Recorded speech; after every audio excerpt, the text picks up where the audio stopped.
Hey everyone, today we are going to be learning about cell concentrations. So this is related to biology, and we're going to be trying to understand uh, different levels of concentrations uh, between water or solutions and plant and animal cells. Okay? So firstly, we have to understand what type of solutions can be made depending on the ratio of concentration between the water and the solutes. Okay, so first of all, we're going to go ahead and start with an animal cell. Okay, so with an animal cell, I'm just going to go ahead and draw it over here in a circular shape. And of course, we've got the nucleus inside,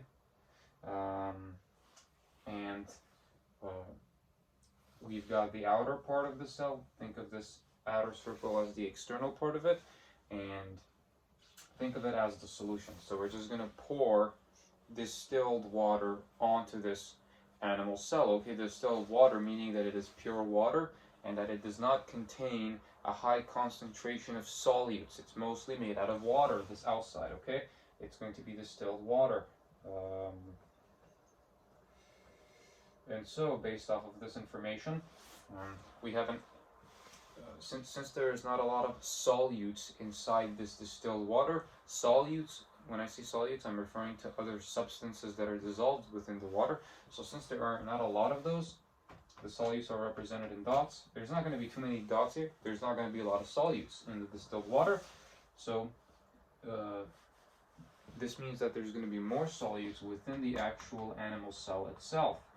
Inside of it, there's going to be much more solutes because the concentration of solutes in the distilled water is lower than the concentration of solutes in the cell itself, in the animal cell. Okay, so based off of this information, we can ascertain where the net flow of water will be, and how osmosis will take place, and the consequent effects that this has on the animal cell. Okay, so there are three types of relationships we have when talking about osmosis.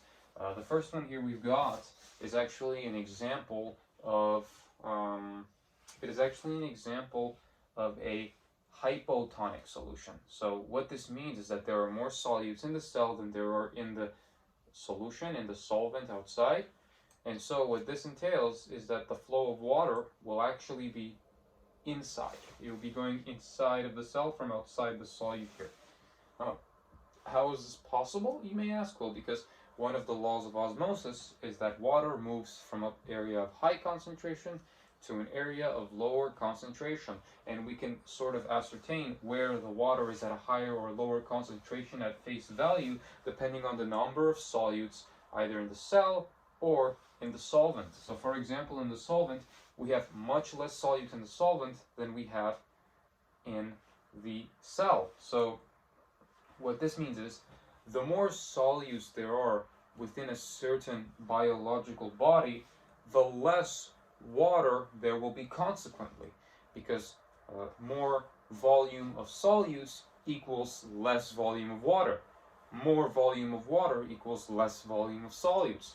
So since there are more solutes inside the cell, that leaves less space for there to be more water than solutes inside the cell. That was a bit of a sloppy explanation, but the general idea is the concentration of solutes tells us that the flow will be inside because there's more water here on the outside and there's less water here on the inside. It goes from higher water to lower water areas. That is how water flows. So then as a result of this sort of relationship of water going in, this would be called a hypotonic solution. And so we've got a hypotonic solution. One of the issues with hypotonic solutions is that too much of it can lead to a process called cytolysis. Cytolysis is when the inside of the cell is overflowed with too much H2O, consequently resulting in the cell bursting and exploding. So that is one of the byproducts of too much H2O going inside of the cell. And we have a similar idea with the opposite. So let's say we have an animal cell here with the nucleus, of course, And in this particular case, there are more solutes on the outside than there are on the inside. What does this entail? Can you tell where there's more water generally? Well, we know that there's more solutes on the outside. That means there's going to be less water on the outside since there's so many solutes. In the inside, there's barely any solutes, which signifies that most of the water is in here. So what does that mean? We know that water moves from high concentration areas of water to low concentration areas of water. Well, since a lot of the water is here, you would go to the lower concentration area where it's right here, where there's less solutes, right?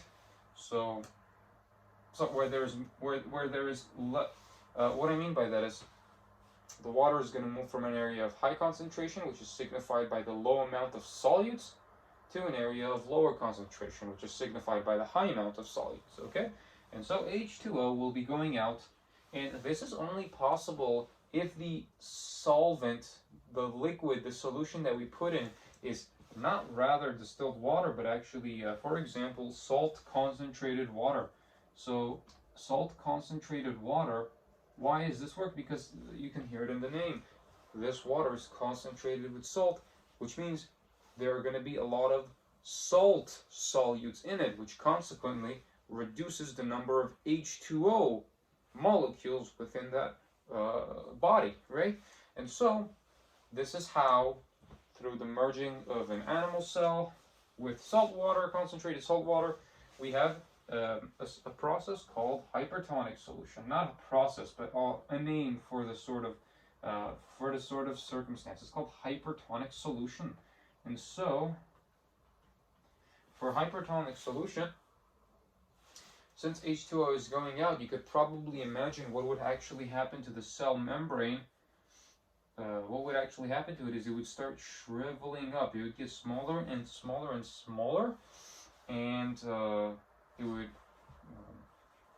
Well, that's just generally what would happen. It could shrivel up too much if too much H2O leaves the cell. Okay, so that is the idea of hypertonic solution. Okay, so of course we understand this in regards to animal cells. However, the processes that are underwent by plant cells are much more different when we're dealing with hypotonic and hypertonic solutions. Okay. If you have any questions or you want any elaborations, feel free to ask in the comments. So if we have first of all, let's model a plant cell. Plant cell is more of a rectangular shape. Here we have, let's just say, which represents the cell wall, and then we have the cell membrane, which is the circular thing encompassing the nucleus. And now in this particular case, if we were to have, let's say, a hypotonic solution in which there are more solutes inside the cell membrane than there are outside in the solvent, right, in the water. There's okay, that's a lot of solutes in the water. Let's just say there's barely any on the outside, right? Well, can you tell where there is a higher concentration of water? First of all, can you tell where there's a higher concentration of water? Well, let's look over here. There's a lot of solutes here, which probably means there's not as much water. On the outside, there's barely any solutes, which means that there's probably more water here than on the inside.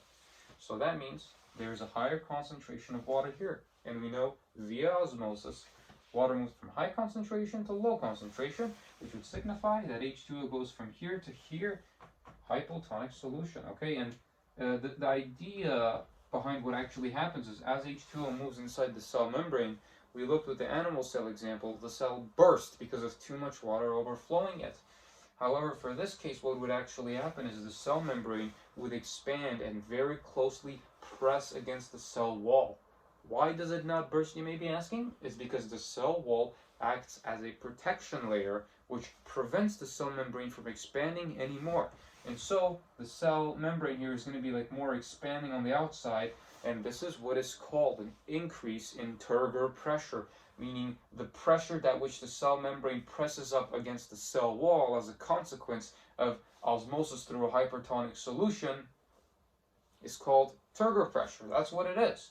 So we have hypertonic solution right here, and so let's quickly take a peek at how it looks like for the other process. So of course, we've got this sucker over here. And so let's just say this was a hypertonic solution in which there is a greater concentration of solutes on the outside as opposed to on the inside, right? So this would signify where is, so first we have to understand where is the most amount of water, okay? Well, there's a lot of solutes on the outside, which would signify there's not that much water. Inside, there's barely any solutes, and there's all the space in the world for the water. So there's more water here, and water goes from high concentration to low concentration, so water is going to go outside. Over here, so H2O is going to go out of the cell. And for the case of the animal cell, we saw that the cell would end up shriveling up if too much H2O moved out of it, or at least shrinking to some extent. In this particular case, it would be a similar case. It wouldn't be that much different, actually.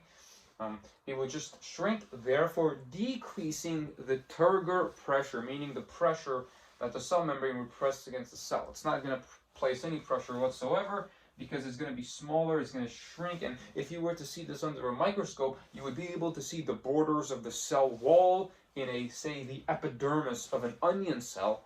And then inside the cell wall, you would see a shrunk, more highlighted, stronger, tinted cell membrane that is sometimes shrinked if it is if you are looking at the hypertonic solution, which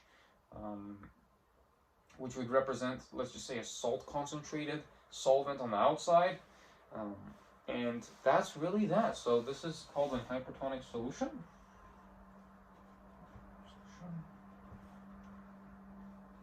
Don't mind my handwriting anyways, you can hear me, but that is basically the idea. And of course, we have just one more idea, which is not that complicated whatsoever, which is actually going to be the middle in between. That is, what if the relationship was not unbalanced? So for example, we have a cell with, let's just say, 3 bodies of solutes, and the outside water or solvent has 3 bodies of solutes as well. So now, how would you be able to tell what type of solution is this, hypertonic or hypotonic, if both have the same amount of solutes? If both have the same amount of solutes, that signifies that they have the same amount of H2O concentration, and therefore there's not a higher concentration or a lower concentration in certain areas. And so, based off of this information, there's not really going to be a bias or particularly prevalent one-sided net flow of water. And so this is going to be neither hypertonic and hypotonic, but it's going to be something called isotonic. Isotonic. For isotonic, this is going to be otherwise in a state of dynamic equilibrium.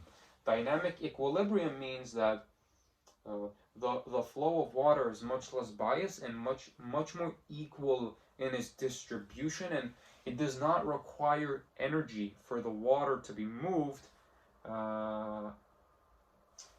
and just generally it's much more natural, and it's not as strong towards one side because it's not going from one side to another. It's just flowing around and trying to maintain the equal balance of solutes on both sides, because generally speaking, osmosis aims or attempts to maintain an equal number of solutes and solvents on both sides of the equation, because of diffusion, because of osmosis, which is the idea that entities go from higher concentration areas to lower concentration areas, right? And so this is an example of an isotonic solution. And how would you achieve this? What's an example of isotonic solution? Well, for example, when doctors inject something within a person, the transferring agent to deliver the dose that they're injecting has to be some sort of solution, a liquid, right? And this liquid, we have to make sure that this liquid has the correct balance of H2O and solutes that will allow it to act as the transporter of that particular dosage and the contents within that dosage without causing any damage to the cells, such as, for example, bursting the cells through too much H2O or making the cells shrivel up by moving H2O out of them. So there has to be an isotonic or dynamic equilibrium And so what they use is actually called this solution called saline. Saline is a solution that has H2O molecules and solutes that are proportional and in harmony with the amount that we have within our within our, for example, red blood cells, with a molarity of 0.9. So there's a little bit something about us as humans, and something interesting that is used that I didn't know about for that long. And yeah, that's pretty interesting. So that's that. Thank you for joining me in my lesson, and have a good day.